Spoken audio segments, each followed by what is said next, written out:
Просто красавчики. Накушались и переваривают пищу.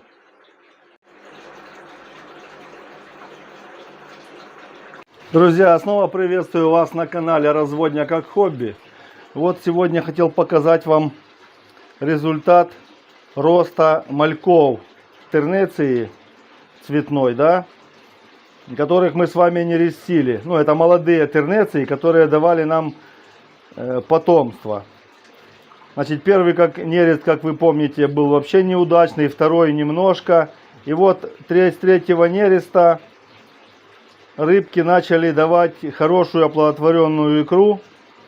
И вот смотрите, желтая и красная, которые совмещенные. Этим рыбкам получается от момента нереста 13 дней. Вот они такие. Ну, не скажу, что они уже большие. Ну, такие миллиметров по 9 уже есть. Кушают достаточно хорошо и развиваются тоже. Практически, на дальней стеночке там тоже они есть. Практически падежа не особо было много. Вот. Поставил им вчера аэрлифтный фильтр. До этого они были... росли без фильтра. Вот рядом здесь тоже нерестовичок. Здесь у нас сидела пара буряковых тернеций. То же самое малек растет. Ну, падежа было немножко больше, чем у красных и желтых. Но все равно он уже достаточно такой хороший. Я даже могу сказать, что на день позже был нерест, чем у красных и у желтых. Но малек этот чуть-чуть побольше даже, чем у желтых и у красных. То есть развивается более лучше. Рядом у нас еще нерестовик с зелеными тернециями маленькими. Но здесь я еще не ставил аэрлифтный фильтр. Здесь тоже произошел нерест и есть малечек. Но он на 3 дня позже, чем вот эти вот буряковые, что я вам только показывал. И его здесь не очень много, но он есть. Уже тоже активно питается и растет. Но аэрлифтный фильтр сюда я им пока еще не ставил. Думаю, их тут немного. Но можно видеть, рыбка есть. Ну, я думаю, тут штук 30, может 40. Слабовато зеленые отнерестились. И вот у меня здесь колотится артемия. Сейчас мы ее выльем в банку, она отстоится, и мы покормим этих мальков. Посмотрите, какими они будут, когда покушают. Ну вот, прожектор мы включили. Вот артемия, пожалуйста, уже практически отстоялась, да? Свет нам. Вот. И мы сейчас ее выловим в сачок и покормим наших малечков. Ничего нового. Все как обычно. Набираем на кончик пинцета. И вот таким образом распыляем его у мальков. Ну, конечно, не только в этом месте, а и сзади вот здесь тоже им насыпем туда. Уже они распределены по всему аквариуму. И вот малек уже начал охотиться за артемией. Сейчас пройдет некоторое время. Он насытится и будет стоять вверху у поверхности, как обычно, он в одном из уголков. Так же само дадим и этим нашим друзьям, которые у нас здесь соседи, да, скажем так, ихние. Тоже мы им насыпем. Они сейчас тоже все найдут и будут питаться. Несомненно, и зеленым дадим. Хоть их там и мало, но все равно какое-то количество все равно их вырастет и будут красивыми рыбками. Конечно, дадим и соседям, подросткам. Они тоже живой корм любят, не отказываются от него. Им чуть побольше, потому что они уже покрупнее. Кстати, этим рыбкам, вот этим вот красненьким, примерно месяц и 1,5 месяца, грубо говоря. Они такие уже где-то по 1,5, может чуть больше, может до 2 сантиметров. Ну, видите, кушают хорошо, поэтому, соответственно, и растут хорошо. На сухом корме, конечно, они будут расти не так быстро и активно. Смотрите, как они охотятся за артемией. Вот, пожалуйста.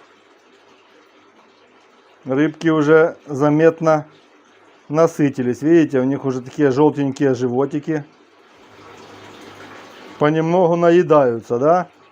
Прямо видно желтый живот. Что самое интересное, красные рыбки красные. А те, что пара была желтых, какие-то они, вот есть и желтенькие, а есть вот зеленые какие-то появляются. Где-то у них, наверное, в роду, даже может быть я когда-то не рестил желтую с зеленой, и видите, есть рыбки и желтенькие, и зеленые.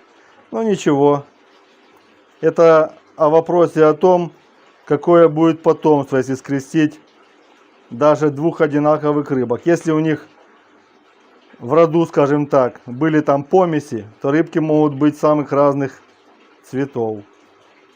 Вот и буряковые тоже насыщаются. Уже животики такие желтенькие. Не забудем, конечно, и про вот этих вот соседей. Смотрите, самые анциструсы у нас тут тоже выращиваются. Ну, их тут мало, но сидят они здесь. Я им сюда бросаю вот камень с кислородом, да, и каждый день меняю воду 100%. И они нормально себя чувствуют, развиваются. Сейчас распробуют. Ну, кушают только одну артемию они. А здесь у нас в общем аквариуме, в своем любимом дупле, сом анциструс опять ночью сегодня отнерестился с двумя самочками. Можно видеть две кладки икры вдалеке. И батяня наш на страже. Охраняет свое потомство. Вот прошло буквально 15 минут. Смотрите, малек насытился и ищет себе укромное место для того, чтобы переварить пищу. Видите, сверху аэрлифт пузыри выделяет, да, там течение. И они вот прямо на мочалку сели, как бы, и сидят, переваривают. Видите, некоторые вон там между прорезей таких залезли. Вот можно видеть, животики у них достаточно полные.